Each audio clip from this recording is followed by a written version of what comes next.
In the sterile confines of a high-tech laboratory, Dr. Elaine Summers, a prodigious but overlooked nanotech scientist, pored over her latest creation, nanobots engineered for expedited healing and cellular repair. Rows of microscopes, computers, and intricate machinery formed her universe, a world distance from the humdrum reality outside the lab. These nanobots were a gift for healthcare and could cure the most serious injuries in a matter of hours.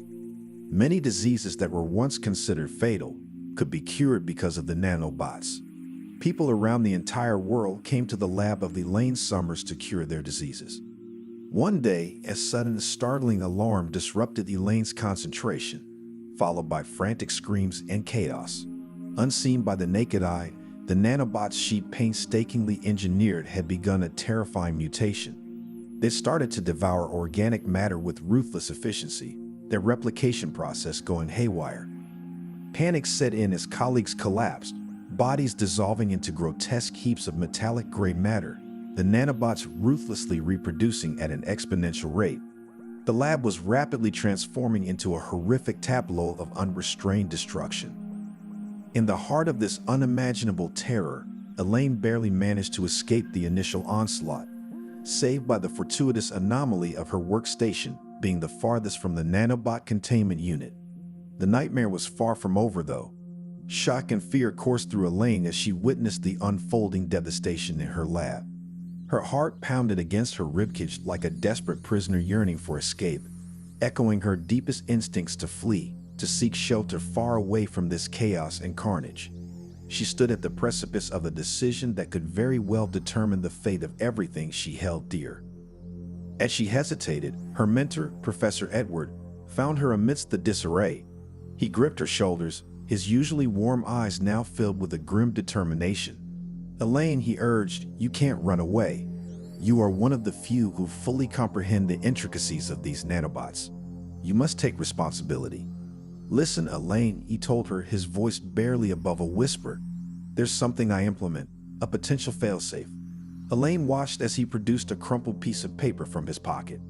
Unfolding, it revealed lines of code and schematics that danced before her eyes. A theoretical self-destruct code for the nanobots.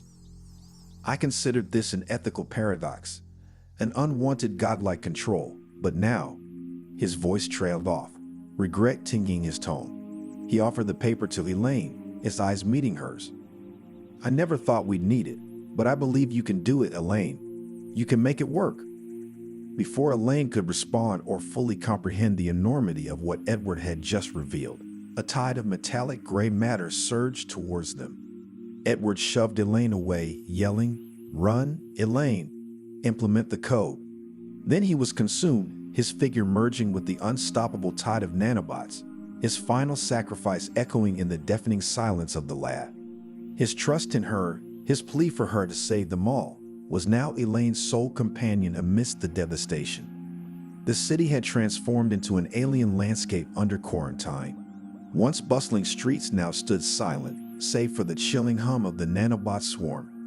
Her lab, once a beacon of hope and innovation, was now the epicenter of an uncontrolled disaster.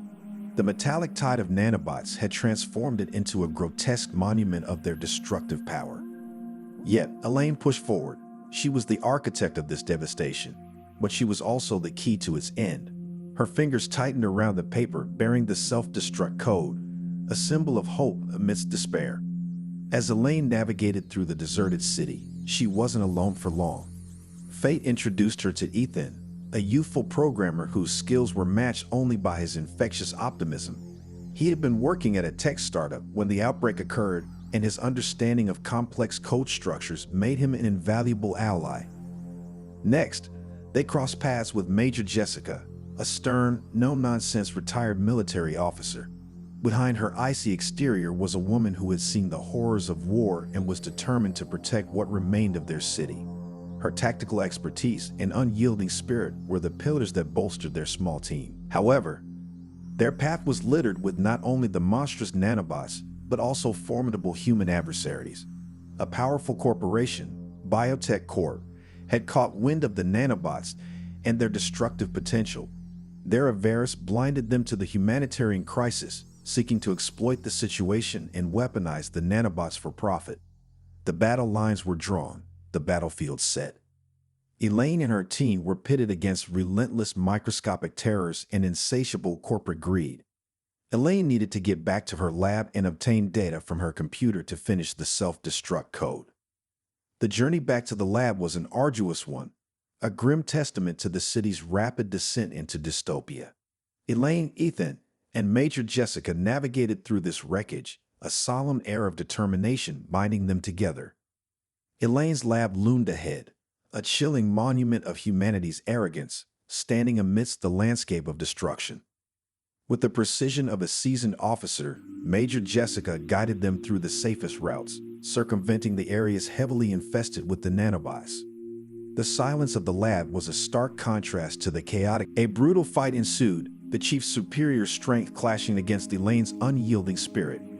The brawl was a terrifying dance of survival, an adrenaline-fueled race against time. However, Elaine held her ground. Using her scientific acumen, she managed to outsmart the chief, using his strength against him. A sudden move, a timely distraction, and the chief was down, defeated by the underappreciated nanotech scientist he had underestimated. Panting heavily, Elaine moved swiftly towards the control panel. Ethan, his face etched with pain but eyes gleaming with hope, passed her the device containing the self-destruct code. With shaking hands but steady resolve, she uploaded the code to the broadcasting tower. The world held its breath as the code was transmitted, the silent prayer of humanity echoing in the quiet seconds that followed. The resurrection was at hand, the redemption within reach, and all they could do was wait and hope. As the self-destruct code echoed through the airwaves, an unnatural silence fell over the city. The relentless hum of the nanobots ceased abruptly, replaced by an almost tangible suspense. Then, the nanobots began to self-destruct, their metal bodies disintegrating into harmless dust. The city, once on the brink of annihilation, breathed a sigh of relief. The destructive wave of the nanobot swarm had been stemmed, the nuclear strike averted, and the city saved from a double-pronged doom. At the heart of this miracle stood Elaine, the underappreciated scientist who had risen from the ashes of her shattered world to become its savior.